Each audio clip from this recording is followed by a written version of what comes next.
Good evening, America. Tonight, we dive into the latest drama from the Democratic National Committee. David Hogg, once the DNC's youngest vice chair, has abruptly stepped down. His bold plan? To challenge incumbent Democrats he saw as too moderate. The party establishment was not amused, seeing this as a threat to unity in a crucial election year. Hogg's exit was swift. He now claims he'll focus on his own pack, Leaders We Deserve. But make no mistake, pressure from within the DNC forced his hand. The old guard made it clear, no room for rebellion. Hogg's lesson? In Washington, rock the boat and you're the first overboard. The Democrats have reasserted control, but the rift between generations is wider than ever. The party's identity crisis is on full display. Steady leadership or bold change. Right now it's chaos.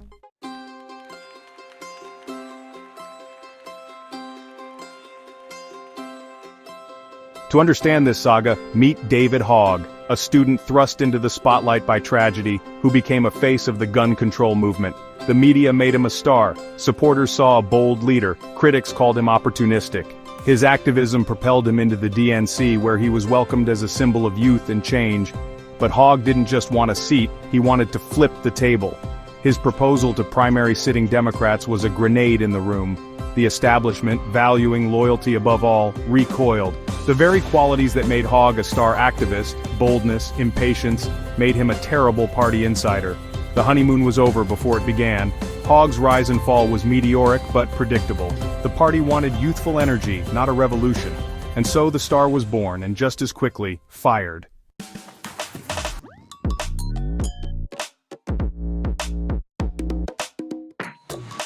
David Hogg's exit is more than a personnel change, it's the latest episode of Democrats in Disarray.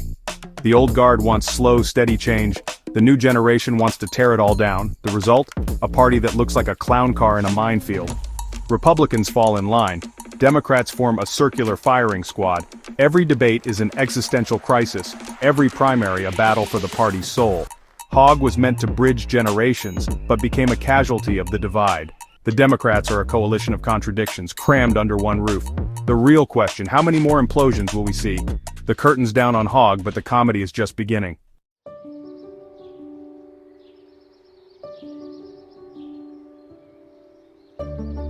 To understand Hogg's DNC flameout, rewind to Parkland, Florida. A typical teen, Hogg's life changed forever after the 2018 school shooting. He picked up his camera, interviewed classmates, and became the news. His raw anger and activism propelled him onto the national stage. Hogg and his peers became the face of a youth-led movement for gun control. They challenged lawmakers, organized March for Our Lives, and refused to be dismissed. The media crowned him a prodigy. He became a symbol of hope and change. Suddenly, Hogg was shaping the national conversation. The weight of that mantle would define his future.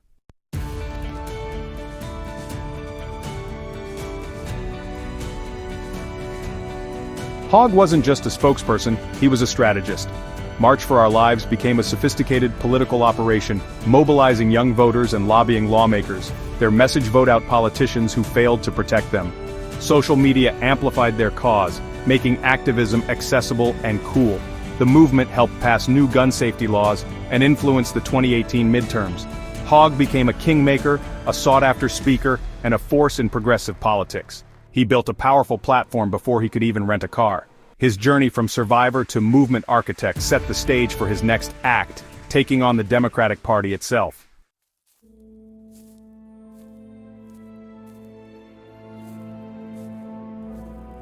As David Hogg's political star continued to rise, he quickly discovered that fame in the political arena is a notoriously double-edged sword.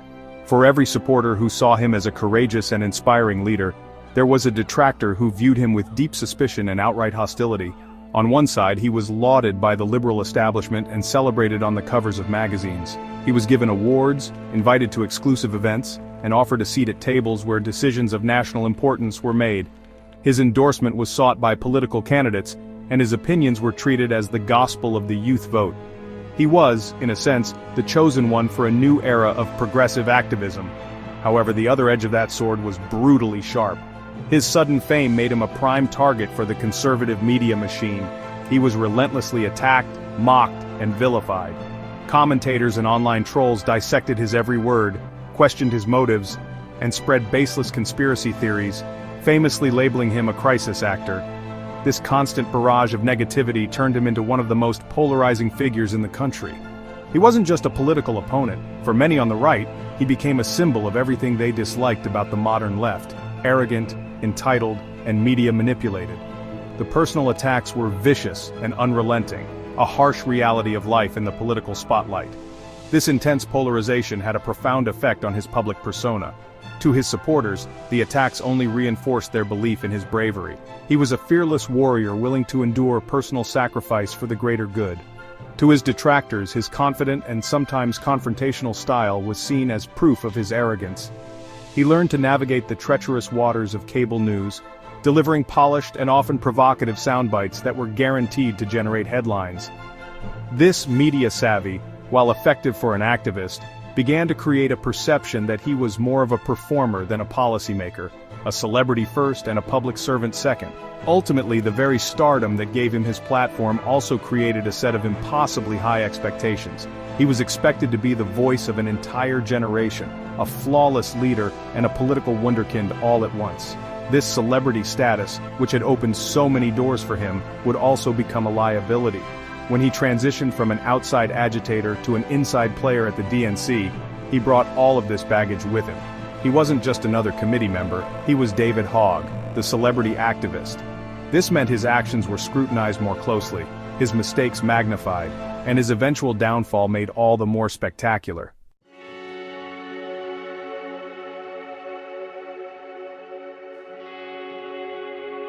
David Hogg's rise from activist to DNC vice chair was seen as a symbol of generational change.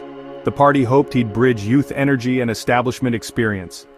But Washington's reality clashed with his activist roots. Instead of playing by the rules, Hogg challenged the status quo, breaking the cardinal rule: don't attack your own.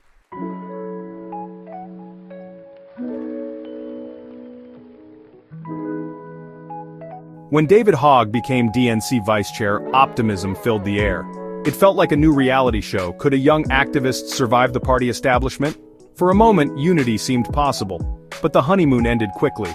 Hogg wanted real change, while the old guard preferred caution. The clash of cultures was inevitable. The stage was set for drama. The honeymoon was over.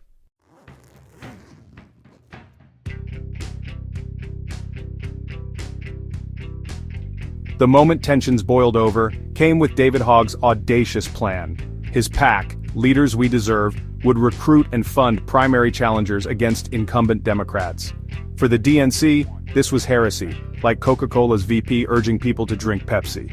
The establishment saw not reform, but a reckless threat to their power. The knives were out.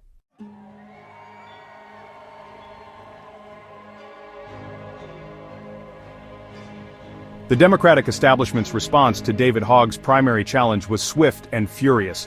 The old guard mobilized instantly, making it clear, this will not stand. Hogg's plan was seen as a direct threat, not reform. Party unity, especially before a critical election, was paramount. Hogg found himself isolated, his rebellion crushed by the party's machinery. The empire struck back, and the lesson was harsh.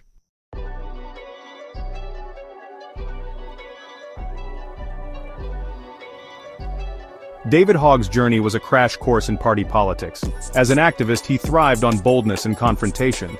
But as a party leader, he was expected to unify, not rebel. His refusal to play by the rules led to swift backlash.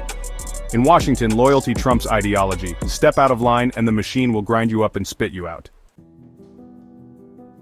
The writing was on the wall for David Hogg.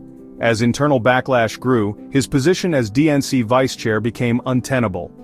The party made it clear, he had to choose, stay inside or fight from outside, but not both. Facing a political dead end, Hogg resigned, framing it as his own decision. But everyone knew he'd been shown the door.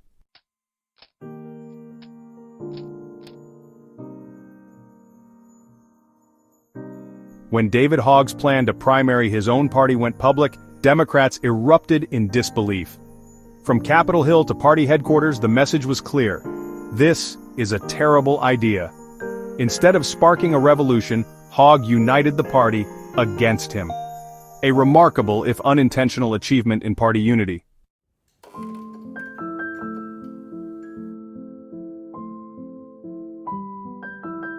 The Democratic Party's generational divide exploded into open conflict. The old guard, boomers and Gen X, believe in institutions and slow, steady change. The younger generation, millennials and Gen Z, demand bold, immediate action. Hogg's proposal became the spark, turning simmering tension into a head-on collision between past and future. This wasn't just a disagreement, it was a chasm of understanding. The result? A political pile-up, with the party's future hanging in the balance.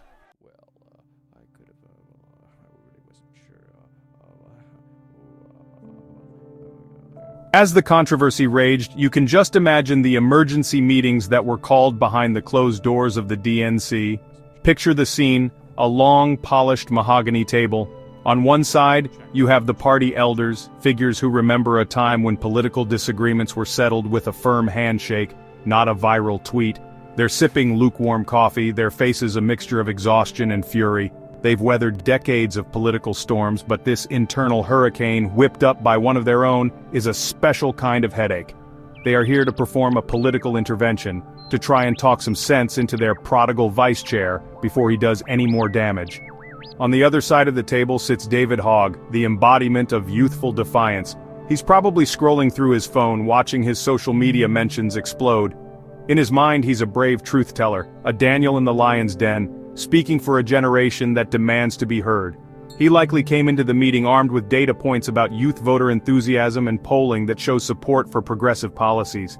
He's ready to debate, to argue, to make his case. He believes he's on the right side of history, and that these party veterans are just too stuck in their old ways to see the brilliant logic of his plan. The conversation that likely ensued was a masterclass in two groups of people talking completely past each other. The establishment leaders would have spoken in the coded language of Washington, talking about party cohesion, strategic imperatives, and protecting our members. They would have calmly explained that his actions were undermining their collective efforts and providing ammunition to the Republicans. They would have stressed the importance of discipline and presenting a united front. Their tone would have been firm, parental, and dripping with the unspoken message, "You are a child playing with matches in a dynamite factory, and we need you to stop." Hogg, in response, would have likely spoken the language of activism. He would have talked about moral clarity, holding power accountable, and building a movement. He would have argued that playing it safe was a losing strategy, and that the party needed to be bold to inspire the voters it desperately needs. The two sides were not just speaking different dialects. They were speaking entirely different languages, operating from fundamentally different assumptions about how change happens. The meeting of the minds was never going to happen because their minds were on different planets. It was less a negotiation and more a confirmation that reconciliation was impossible.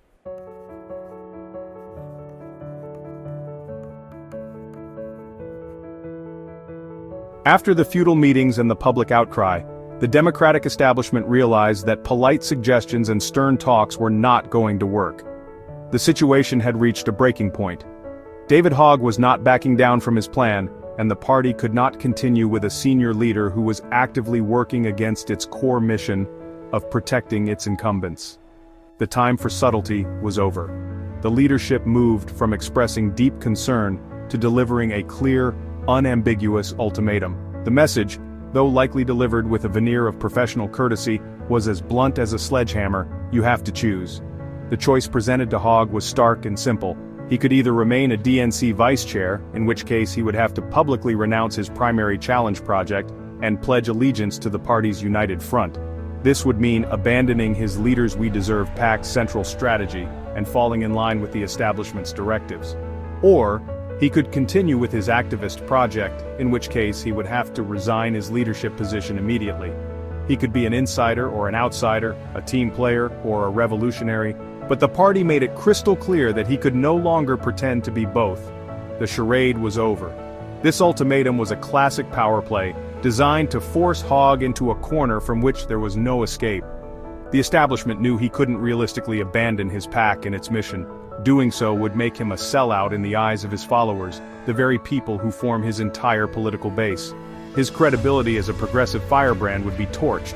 On the other hand, clinging to his DNC title while being openly at war with the party's leadership was also impossible. He would be a leader with no followers inside the institution, a general with no army, completely isolated and ineffective. The ultimatum was in effect, a termination notice disguised as a choice. The party leadership was essentially calling his bluff. For months, Hogg had enjoyed the benefits of both worlds, the platform and legitimacy of a DNC title, and the anti-establishment cred of a radical activist. The old guard had finally had enough of this double game. They forced him to put his cards on the table. Was he truly committed to the hard, often frustrating work of changing the party from within, with all the compromise and patience that requires? Or was his true passion in being an external agitator, free to criticize and challenge without the constraints of institutional responsibility? The DNC was forcing him to define himself, and in doing so, they were sealing his fate within the party.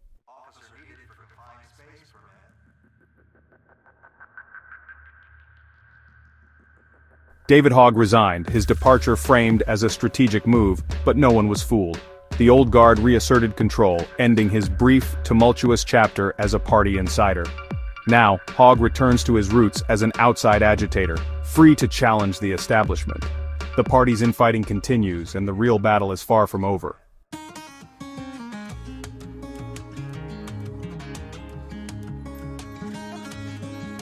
With David Hogg ejected from the DNC's inner circle, the old guard has reasserted control.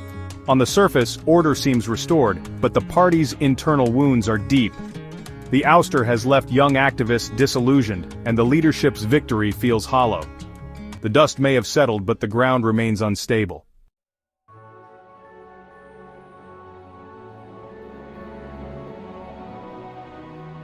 David Hogg's exit is a symptom of a deeper crisis within the Democratic Party, a party at war with itself.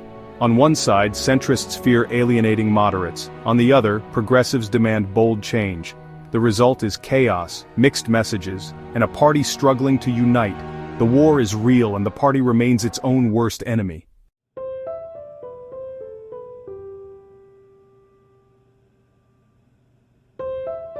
For the Democratic establishment, pushing David Hogg out may feel like victory. They've removed a source of agitation and restored order, on the surface. But this sense of victory is an illusion. Hogg is not the cause, but a symptom of a restless, progressive base. The establishment may have won the battle, but risks losing the war. The chaos, it seems, is only just beginning.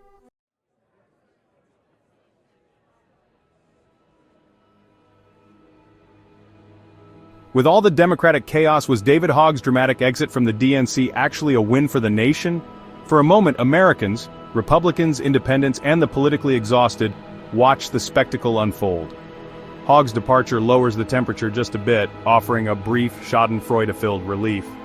It's not a solution, but for now, the political drama takes a breath before the next episode.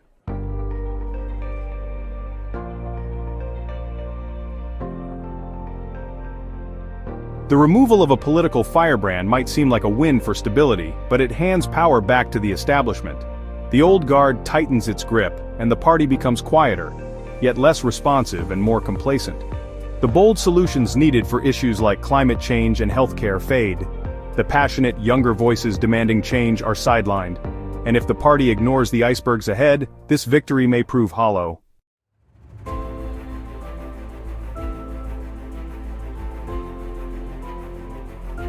As the curtain falls on this act of political theater, David Hogg's story is far from over. His departure from the DNC isn't an end but a rebirth. Unshackled from party politics, he returns to activism, louder, bolder, and more unapologetic than ever. The DNC made him an outsider again, and that may be his greatest strength. The next act for our protagonist promises to be just as dramatic, and we'll be watching.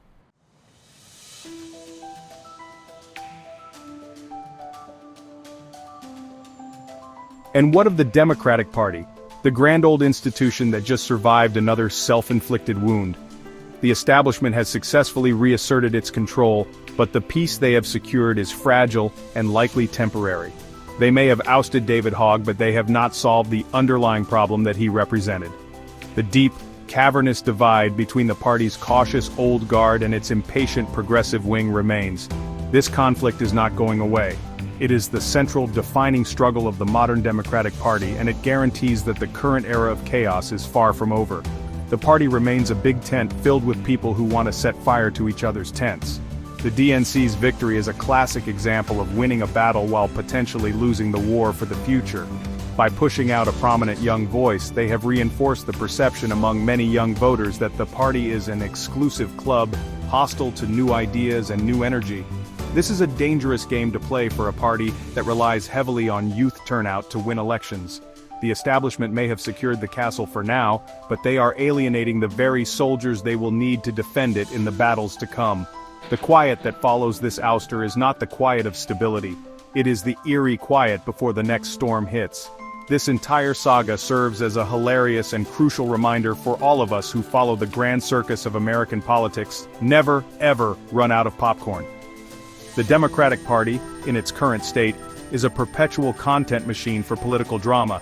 It is a sitcom with an endless supply of plot twists, bizarre characters, and moments of pure, unadulterated absurdity.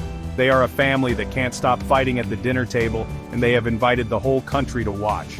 The ouster of David Hogg is just one episode in a long-running series, and we can be sure that the next installment is already in production.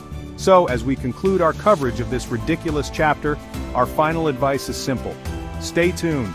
The battle for the soul of the Democratic Party will continue to provide endless entertainment and head-scratching moments. New characters will emerge, old tensions will flare up, and the clown car will undoubtedly find new and inventive ways to crash. This is the greatest reality show on Earth, and it's happening whether we like it or not. So, find a comfortable seat, keep your snacks handy, and prepare for the next ridiculous episode.